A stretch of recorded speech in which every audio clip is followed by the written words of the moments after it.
Welcome back, everybody, to another episode of The Deep Dive. Today, we are doing something a little bit different. Oh, Yeah, we're going to be looking at English language learning, okay. but specifically focusing on food vocabulary and conversations. Interesting. Yeah, so this is for anybody out there, who is maybe thinking about traveling the world, wants to connect with people from different cultures, Right. or just wants to be able to confidently, order food at a restaurant. Yeah, makes sense. And so our source material today is actually this really cool, it's a fictional English learning podcast Okay. called Let's Talk About Food. And it's hosted I'll by, start already. yeah, it's hosted by these two really enthusiastic people named Marco and Erica. Okay. And I think what really caught my eye about this particular episode Yeah. is how they kind of weave in cultural insights along the way. I think that's a really important part of language learning. Yeah. It's one thing to know the words, Right. but it's another to understand the context. Yeah. It's exact. The culture behind them. And why we use those words. Exactly. So let's dig in. So right off the bat, Okay. Marco and Erica, they start with this vocabulary segment. Okay. And they covered all the basics, right? Like Cool. delicious, tasty. Sure. But then they go a little bit deeper Okay. with words like savory, crispy, even juicy. And I noticed they start with vocabulary first, Yeah. which I think is really smart because, Why is that? well, because you're building that strong foundation of descriptive words. Oh, okay.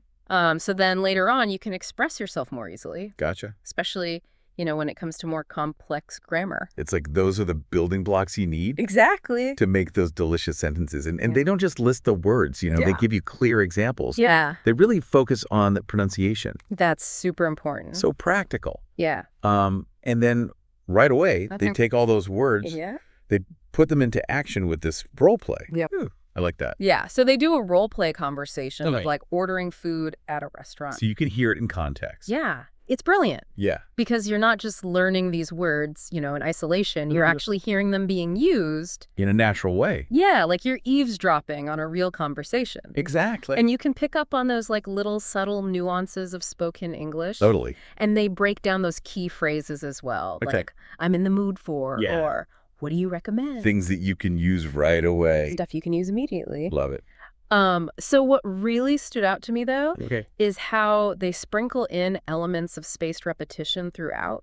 Oh, that's interesting. Yeah, so they'll introduce a word or phrase Right. and then kind of subtly weave it back into the conversation later on. Oh, that's clever. Yeah, so it's a sneaky way to Yeah. make sure those words really sink in. I mean, spaced repetition is so powerful It is. for memorizing vocabulary. Yeah. It's like giving your brain a little workout Totally. to help those words stick. And they don't just stop there. No. No, they Yeah. get the listeners involved, too. Okay, how so? Well, they'll ask them to share their own food experiences, Yeah. or they'll assign, homework, Yeah. describe your next meal in English. I love that. It's really cool. Because you're actively using what you're learning. Yeah. You're not just passively absorbing it. You're making it your own. Right. And that's how you internalize a language. Exactly. Make it a part of your everyday life. And they're constantly, encouraging viewers to Yeah. share their thoughts and experiences in the comments. So it creates that sense of community, Yeah, like this little community among their listeners. which is so valuable for language learners. Absolutely. It makes them feel supported, Yeah. like you can practice without judgment. Okay, so we've covered the vocab, Mhm. the role play, Yeah.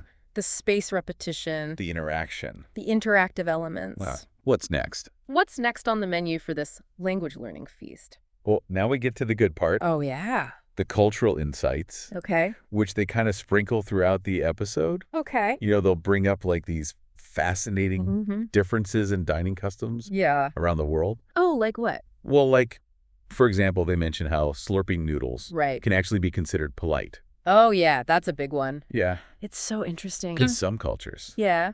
Yeah. Could be seen as a sign of respect. I know, it's so funny. Yeah. Because, in the U.S., you're always told, don't sloop your noodles. Exactly. And then you go to Japan. Right. And you're like, Supposed to. wait, I'm supposed to That slurp. was to be loud. I'm doing it wrong. Yeah. Yeah. And it's so interesting. It's so interesting. It's the same action, Yeah.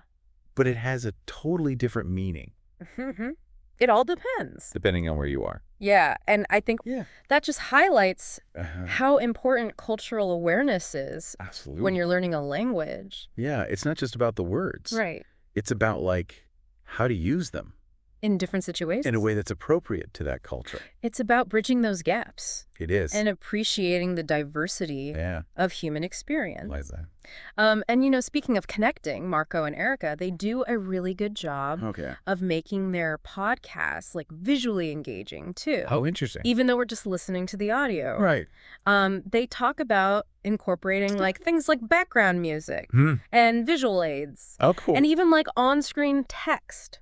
Oh, wow. So they're really thinking about Yeah. like all those elements. The whole Well, experience. it enhance learning. Yeah. And like, for example, Yeah. imagine they're describing, this like crispy fried dish. Okay. And then the word crispy pops up. Oh, I like that. On the screen, Yeah. it's like this built-in, It's like a flashcard that just Yeah. like appears. and they even suggest using timestamps. Oh, that's smart. Yeah. In the video description. Which is helpful for anyone who Yeah. wants to revisit specific sections. Super helpful. And they're always looking for ways Yeah. to keep people engaged. Mhm.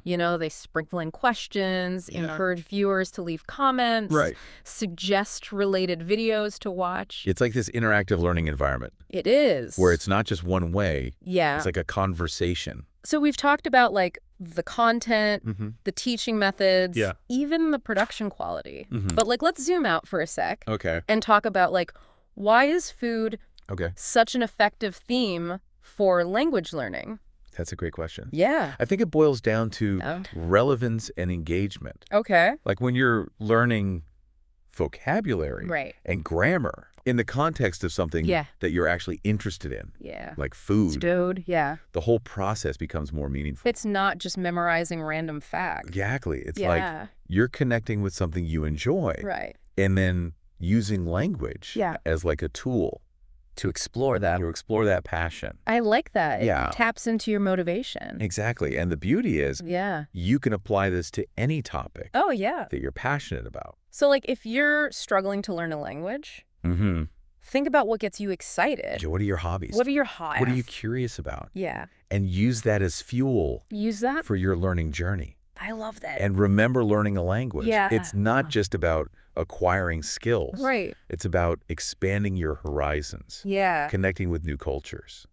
Okay, so before we wrap up, Yeah. there's one more thing Okay. let's talk about food that I want to explore. Yeah, what is it? They touch on something that's like so subtle, Okay. but also so profound. Right. It's the connection between language Oh. and our perception of food. Ooh, that's a great segue into the Yeah. final course Of our of our deep dive. Okay. Because it's not just about, you know, Yeah.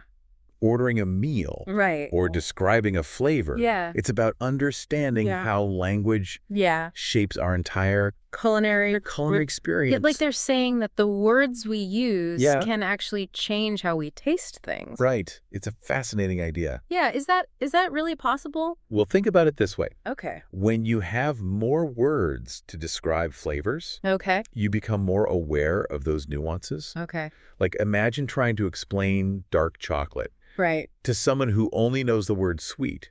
Okay. Yeah. You might say like, Yeah. it's sweet but also bitter and a little fruity. Right. But if you know words like Yeah. earthy Okay. or robust or velvety, Oh, yeah. you can paint a much more vivid picture. So it's like the more words you have, Yeah, the more flavors you can unlock. exactly. And it works the other way around too. Oh, really? Yeah, like when you try new cuisines, Okay. you learn new words for ingredients and cooking techniques. Oh, like what? Well, like umami Right. from Japanese cuisine. Okay. Or terroir Yeah. from the world of wine. It's like this Yeah. cycle of discovery. Totally. Or food inspires language, Mhm. and language helps us appreciate food more. And in the podcast, Yeah. Marco and Erica actually asked their listeners this question. Oh, what is it? How does language influence our perception and enjoyment of food?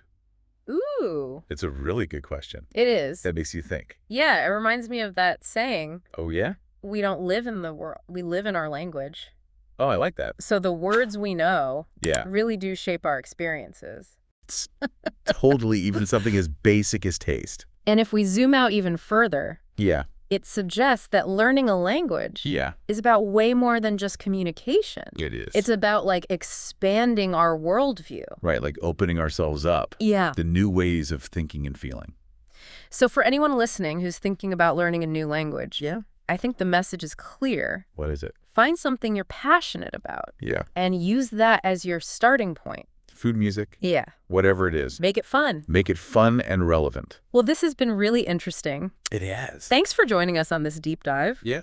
into the world of food and language learning. We hope you enjoyed it. And we'll see you next time. See ya.